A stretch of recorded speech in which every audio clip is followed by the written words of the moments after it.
Hadirin Allah Ta'ala, kita duduk di sini untuk usaha satu saja. Bagaimana kita ini menjadi orang yang sukses. Itulah maksud kita duduk di sini. Penting apa enggak semuanya? Enggak ada orang yang ingin gagal, enggak ada orang yang ingin celaka, enggak ada orang yang ingin hina. Lah sekarang inilah kita usaha untuk itu, supaya kita jadi orang mulia, orang yang selamat, orang yang bahagia, orang yang barokah. Untuk diri kita, untuk anak cucu kita, keluarga kita, kampung kita, dan seluruh umat Islam di seluruh alam. Dan jalannya supaya orang itu hidupnya selamat, itu hanya satu aja. Kalau dia itu hidup mengikuti petunjuk pencipta alam semesta, penguasa alam semesta, penentu alam semesta, yang membahagiakan dan yang mencelakakan siapa saja, yaitu Allah Subhanahu wa Ta'ala. Jangan ada pikiran saya akan selamat dengan harta. Kalau orang itu selamat dengan harta, Qarun sudah selamat. Jangan ada pikiran selamat dengan kekuasaan. Kalau kekuasaan bisa menyelamatkan, Fir'aun akan selamat. Jangan ada pikiran orang akan selamat dengan teknologi. Kalau seumpama teknologi bisa menyelamatkan, ahli-ahli teknologi tidak mati. Jangan ada pikiran kedokteran mau menyelamatkan. Seumpama kedokteran bisa menyelamatkan, dokter-dokter tidak ada yang mati. Satu-satunya jalan menuju keselamatan hanya satu saja, mengikuti petunjuk Allah Subhanahu wa Ta'ala. Pertama kali mengenal Allah, meyakini Allah, bahwa yang berkuasa di alam semesta ini hanya Allah, yang menentukan hanya Allah, bukan manusia yang berkuasa, yang menciptakan manusia yang berkuasa. Insyaallah. Bukan raja-raja yang berkuasa, yang menciptakan raja-raja yang berkuasa. Ini sederhana ini kata-kata ini, tapi ini penting ini. Karena kebanyakan manusia itu dalam hati itu yang berkuasa itu raja-raja, yang berkuasa itu Amerika, yang berkuasa itu Cina, yang berkuasa itu Belanda. Itulah namanya kebodohan. Yang berkuasa itu yang menciptakan Amerika, bukan Amerika. Yang kaya itu bukan Cina, yang menciptakan negeri Cina itu. Yang kuat bukan para malaikat, yang menciptakan para malaikat yang maha kuat. La ilaha illallah. Asas pertama supaya orang itu selamat itu harus keyakinannya itu benar. Kalau keyakinannya nggak benar, nggak akan bisa selamat. Walaupun dia punya dunia seisinya, tapi tidak kenal dengan yang menciptakan dunia, celaka. Walaupun dia didukung semua rakyat, tapi tidak didukung oleh yang menciptakan rakyat, celaka. Walaupun didukung oleh semua raja, tidak didukung oleh yang menciptakan raja, celaka.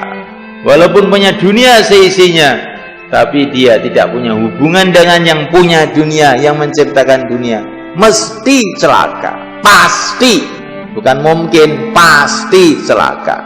Cuman kadang-kadang itu dia tidak sadar kalau dia itu celaka. Seperti orang naik mobil di jalan tol mulus, dengan tenang-tenang dia gembira naik mobil, nggak tahu di depannya itu jurang.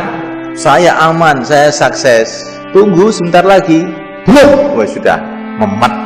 Begitu juga semalekan orang yang tidak taat kepada Allah, orang yang tidak kenal kepada Allah, walaupun dia ini sepertinya sukses, itu seperti orang naik mobil yang mau masuk jurang itu mereka. Maka syarat kesuksesan pertama keyakinan atas la ilaha illallah. Maka yang mulia baginda Nabi alaihi salatu wasallam mengatakan, ayyuhan nas qulu la ilaha illallah tuflihu. Hai manusia, katakan la ilaha illallah, kamu sukses. Katakan itu maksudnya gimana? Yakini, maksudnya begitu. Tapi keyakinan itu dimulai dari perkataan. Maka berbicara itu penting. Qulu, Katakanlah. Nabi tidak mengatakan yakinilah, katakanlah. Katakanlah la ilaha illallah. Kamu akan sukses. Kalau sudah kamu katakan, apa yang kamu katakan tuh lama-lama kamu pikirkan, apa yang kamu pikirkan lama-lama mancep dalam hati. Maka qul huwallahu ahad, katakan Allah itu Esa, Allahus Samad, Allah lah hajat seluruh makhluk. Hajat kamu bukan kepada dunia, hajat kamu itu sebetulnya kepada yang menciptakan dunia. Cuman kamu salah paham. Kalau Allah tidak menciptakan dunia, kamu bikin sendiri. Allahus Samad, hajat kita itu hanya Allah. Kalau kita ke pasar, hajat kita ini kepada Allah, bukan kepada pasar. Hajat kita ini kepada pertolongan Allah yang Allah turunkan di pasar. Begitu juga kalau kita ke ladang, hati kita, hajat kita ini kepada Allah yang menurunkan pertolongan Allah yang ada di sawah, di ladang.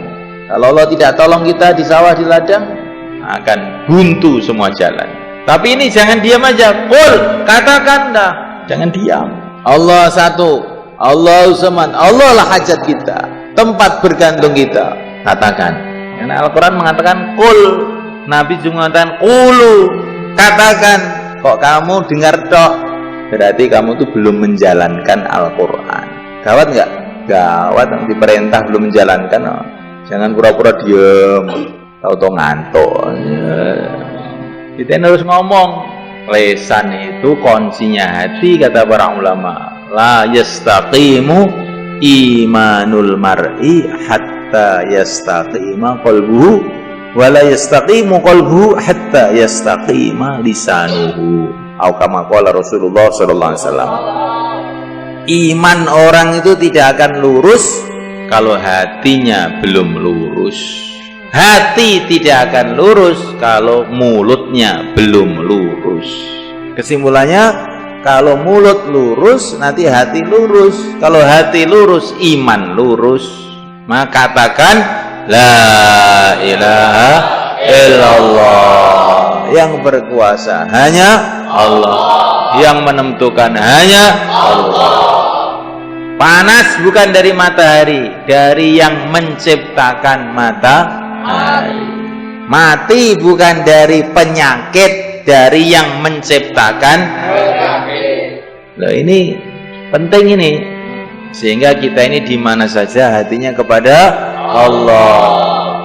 Makan tapi hatinya bukan kepada nasi, hatinya kepada Allah. Kalau Allah kehendaki nasi ini jadi baik buat saya, nanti akan datang kebaikan. Tapi kalau Allah kehendaki tidak, ya tidak.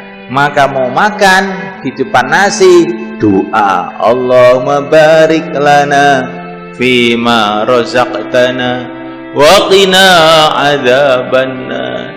Ya Allah, berkatilah ini nasi ini. Kalau Allah berkati, nasi dimakan jadi seger, badannya kuat, ibadah enak, pikirannya lurus, ngaji paham.